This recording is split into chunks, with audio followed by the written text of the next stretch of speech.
So this is the video that we're doing about Naked and Afraid. And we are in the wilderness here as a family. There's the two of us and two children. You could hear in the background there's some cars passing by because there's a road about a half a mile that way. You can't see it though because of the wilderness. It's a lot of growth, a lot of trees. This is a good enough location to talk about Naked and Afraid.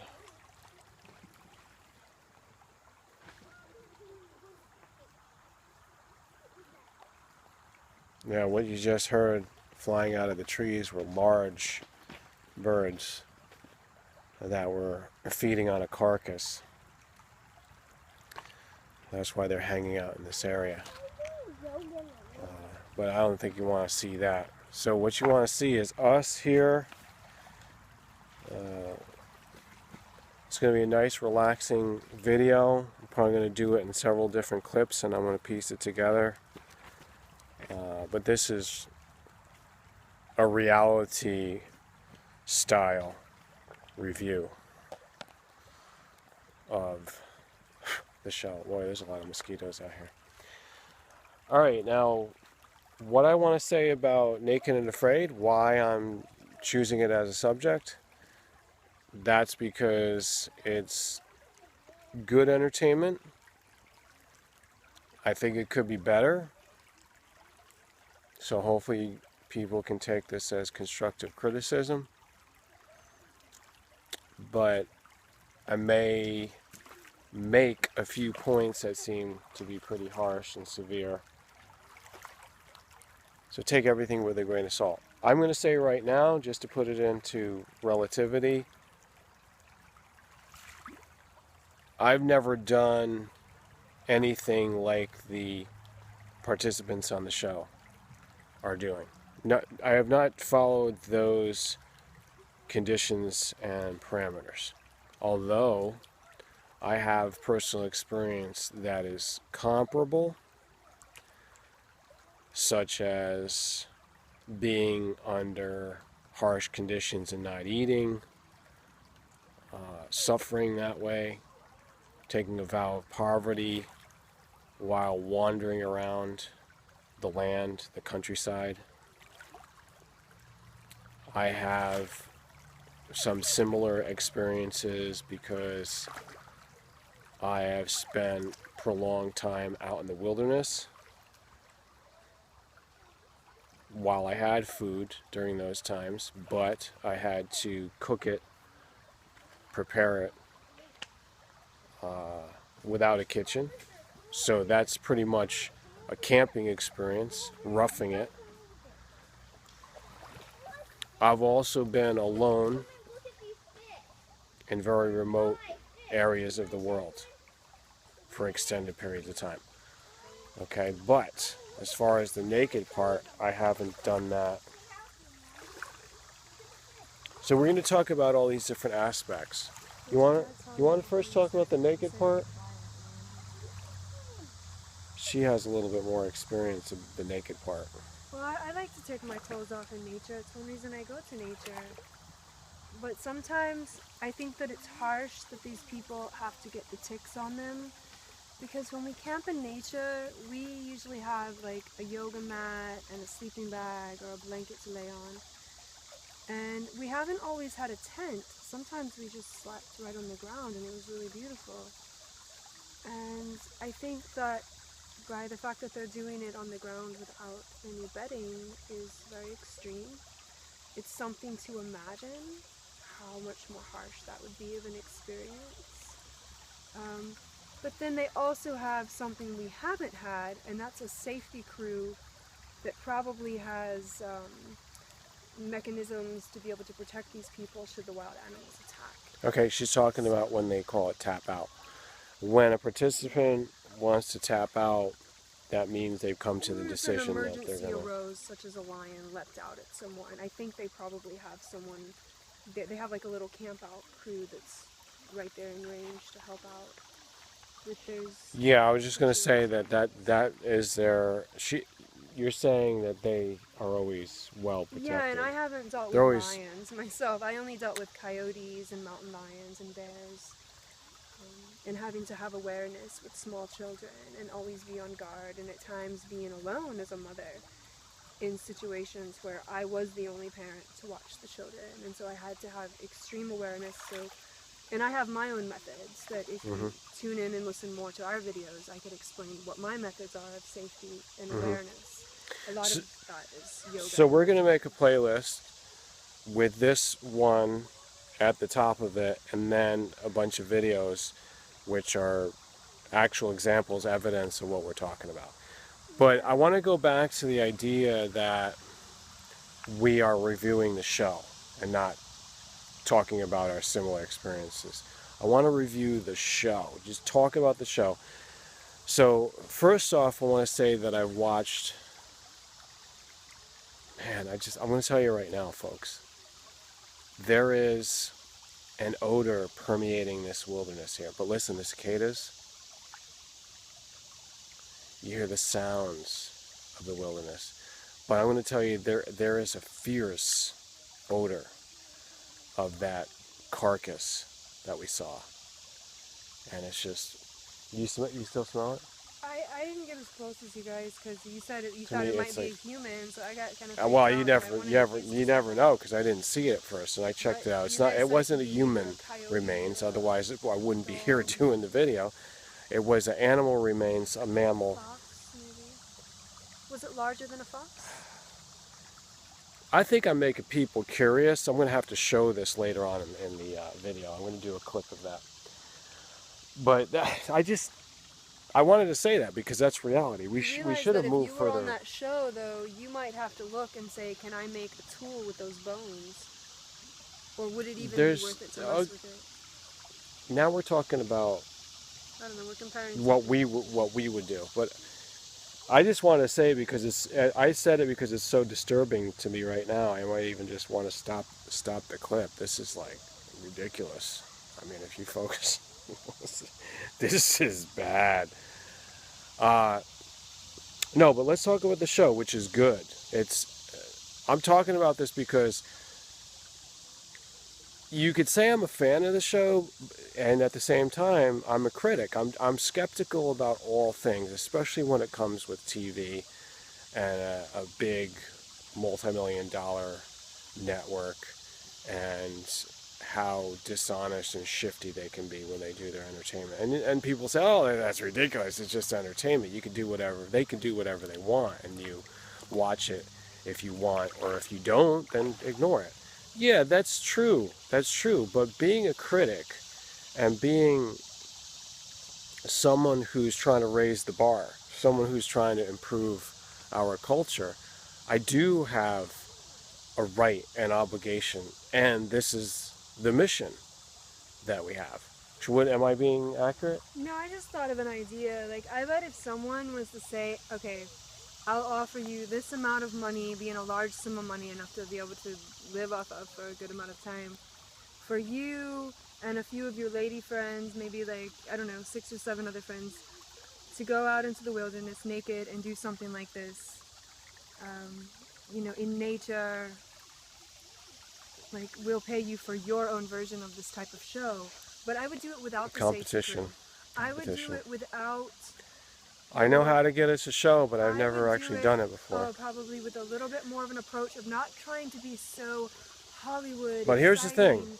But be more realistic and teaching of the principles. Let's talk about that. Let's talk about that. And I don't want to give. Let's talk about that on the show. Okay. I've watched almost a dozen episodes at this point. I just basically was alerted to the show. I discovered it about 7 weeks ago. That's not a lot of time, being that it's been in existence almost 2 years, I think. I'm not sure exactly. So between us, like each of us, it's like we usually do it together. Well, I wouldn't say it's the only show, but it's the only show that we've really been focused on this summer.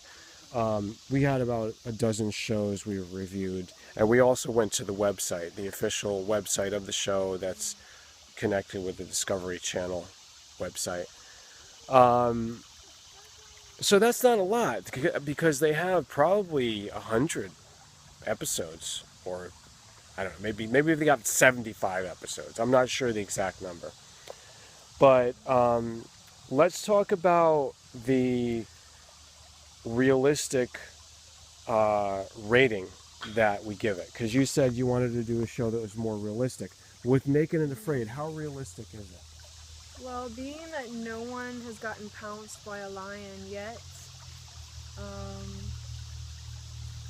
and the fact that they build up the drama of it, and then we know that there is like a little crew that's camping out, that's basically got animals to move out to a certain radius. I think that they are doing a little Hollywood hype with it, just a little bit. So really, I kind of want to give it a reality rating.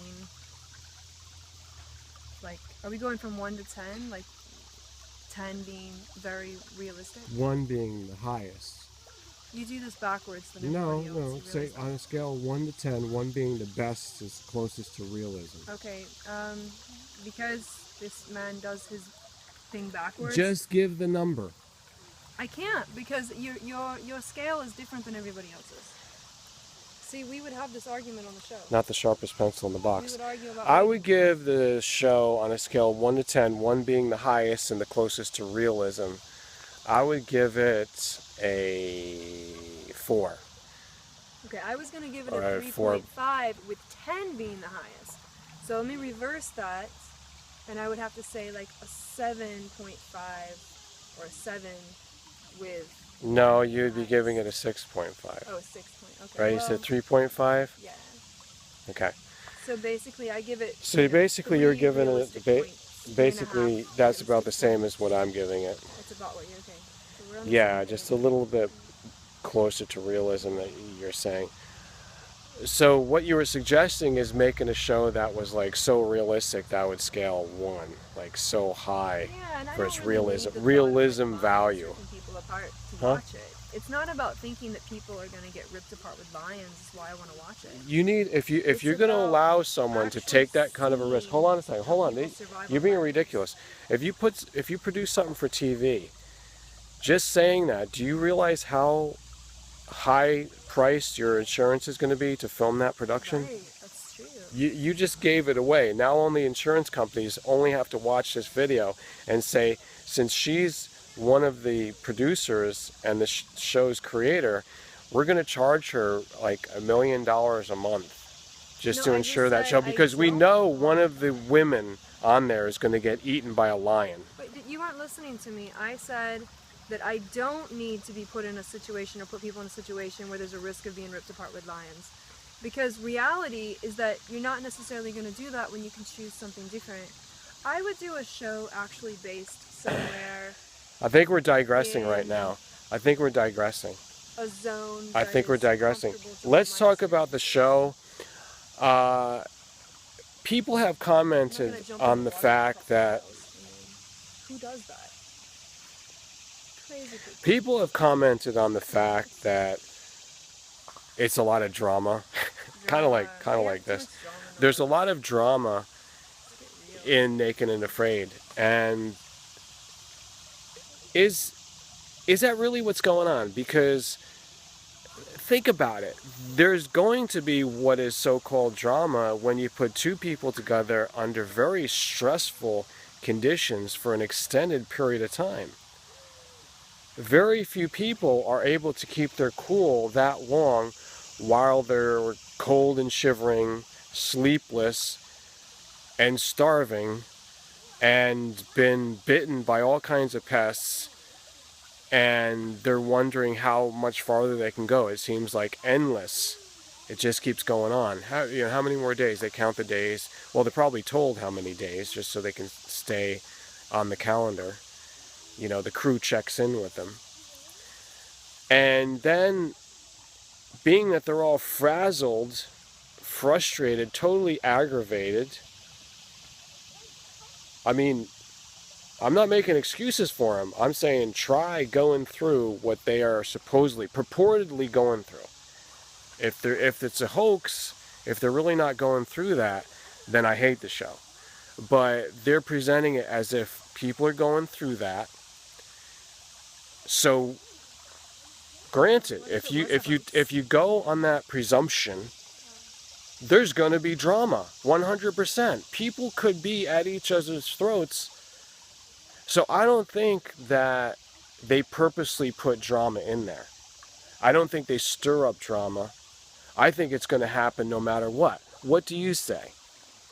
Yeah, I think those situations, and it does seem realistic that they're not eating, because if you notice, they do seem to get more slender sometimes as the episodes go on. And yeah, they do. They lose a lot of weight. Some of those people are very admirable, I mean, for what they're doing.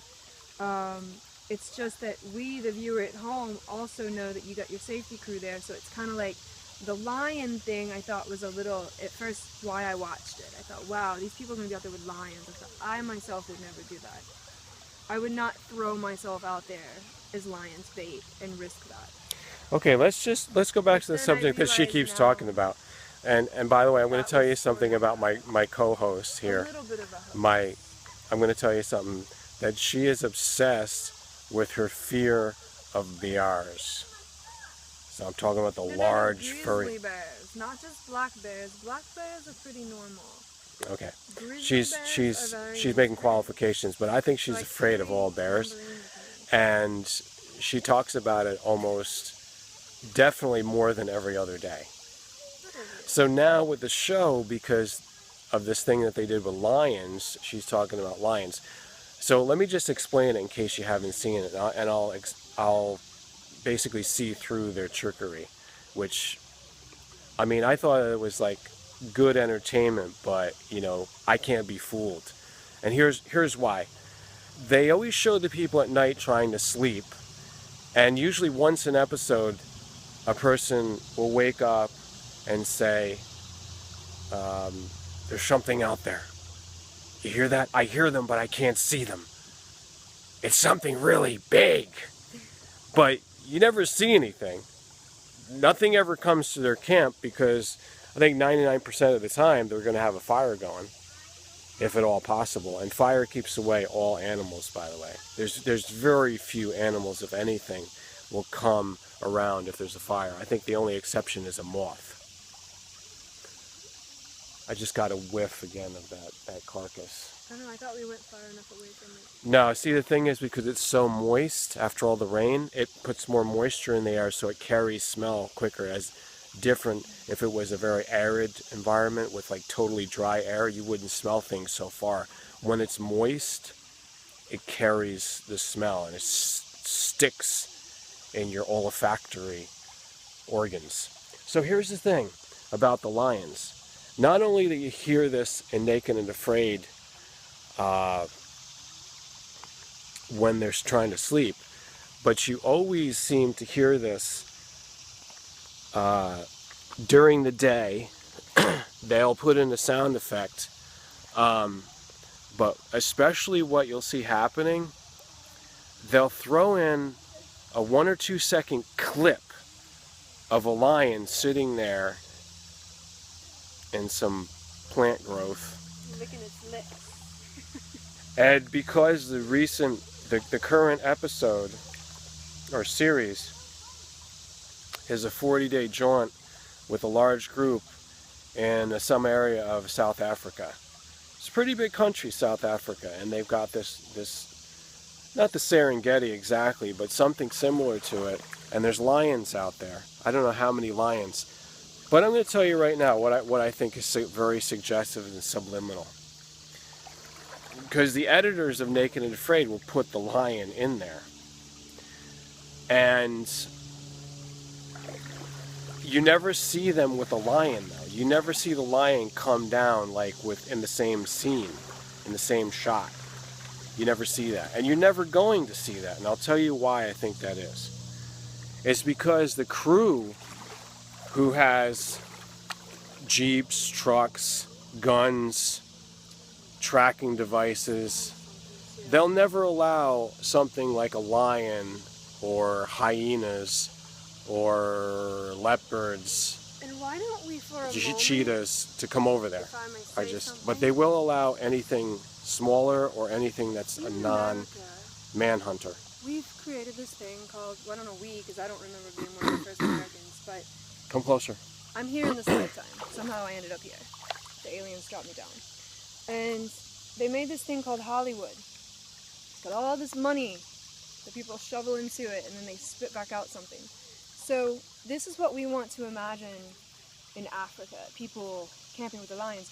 Hello, there are tribes that have spent their life living among these creatures. I actually am a little more interested in actually watching documentaries about these tribes because, like, I've met people from Kenya, for example, and they've talked about how the female lions would come in and out of the huts, almost like house pets. But the male lion you would never let into your hut. So, I mean, as a mother, I can't imagine seeing any lion come into my house, you know, with my little children and having a true trust.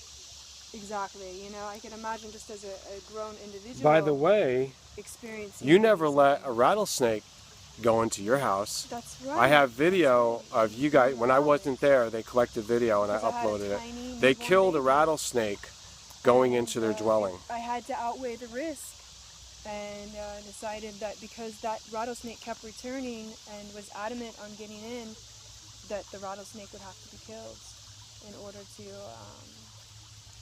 And if they were on Naked and Afraid, they probably would have eaten that rattlesnake that came near to where they were staying. Yeah. It was a rustic cottage that we lived in about 6 years ago. I have my own thoughts on how I would survive if I had no food or water, and I'm going to wait and save that for when we actually maybe create some sort of show of our own. But there's actually ways that people can survive that maybe they're not tapping into and giving the true knowledge of. And that sometimes bothers me when I'm watching the show, that there's not a more maybe Ayurvedic approach to looking at this, or a more natural way of looking at it sometimes. And I wonder if, but what I want to do is give a little bit of praise to the actual natural people of these lands, that some of them probably don't have money or much money, and they're surviving daily. Okay, you're not talking about the show, so I'm gonna have to cut you off. That's another digression. No, but like, no, why do we praise Hollywood so much? No, we're not praising anything. We're doing a review. We watch something, so we're admitting that. We're talking about what we do with our time and how we turn on the TV, and it's entertainment. So we're not, you know, we'll save that for another video. We do plenty of other videos. If you want to follow what we're doing, you can check out the playlist. But what I want to say is that this is just scratching the surface of what I think and what she thinks about the Naked and Afraid. What would you call it? A franchise? Money behind the scenes has made a little cushy barrier on the outside. So just, I want to finish saying. People don't have that. I want to finish saying that the lions would never be permitted to come near the participants. There's always a crew on the outside of where they're staying, within a stone's throw. Like they'll get there. They'll get there in like 5 minutes or less. They're fully clothed. They have equipment, and they can airlift a person out if something happens to them. Usually, what I've seen in the show is that people will collapse from heat exhaustion, lack of water. That's a very, very common thing I'm seeing in there, and I think that's realistic because that would happen under those conditions. Also, you see people just having to be taken out. They give up when they're sick because they'll get some kind of a condition, which you can call it bacterial, you can call it viral, viruses, you can call it just their body's just starting to shut down because they're not getting food. They get so weak and deplenished of energy. They're ADPs, ATPs. They have no calories to burn off. I like how that girl made that hat. We saw that. She made like a palm hat. I would do something like that. I can't imagine scorching my skin into the sun because I really am into the anti-aging thing. I don't want to have a leather couch skin later. So I would have to make some sort of hat, and I like that. One lady I noticed made a hat for herself. That was kind of nice. That was good. Yeah, so talking about the clothing that they can make, that's a whole other aspect of this. But we're just going to stop this clip and we're going to continue. Like I said, this could be an ongoing review. I think we enjoy talking about this so much. I could probably talk another hour. We hope that you've enjoyed it. Our banter and sometimes we talk over each other. We do. We shouldn't be doing that. It's not professional. They never do that on the news networks. Yes, of course they do. Watch Naked and Afraid if you want. You can find it very easily. It's one of the popular shows. Stay tuned. Well, not stay. Well, I'm going to just join all these clips together.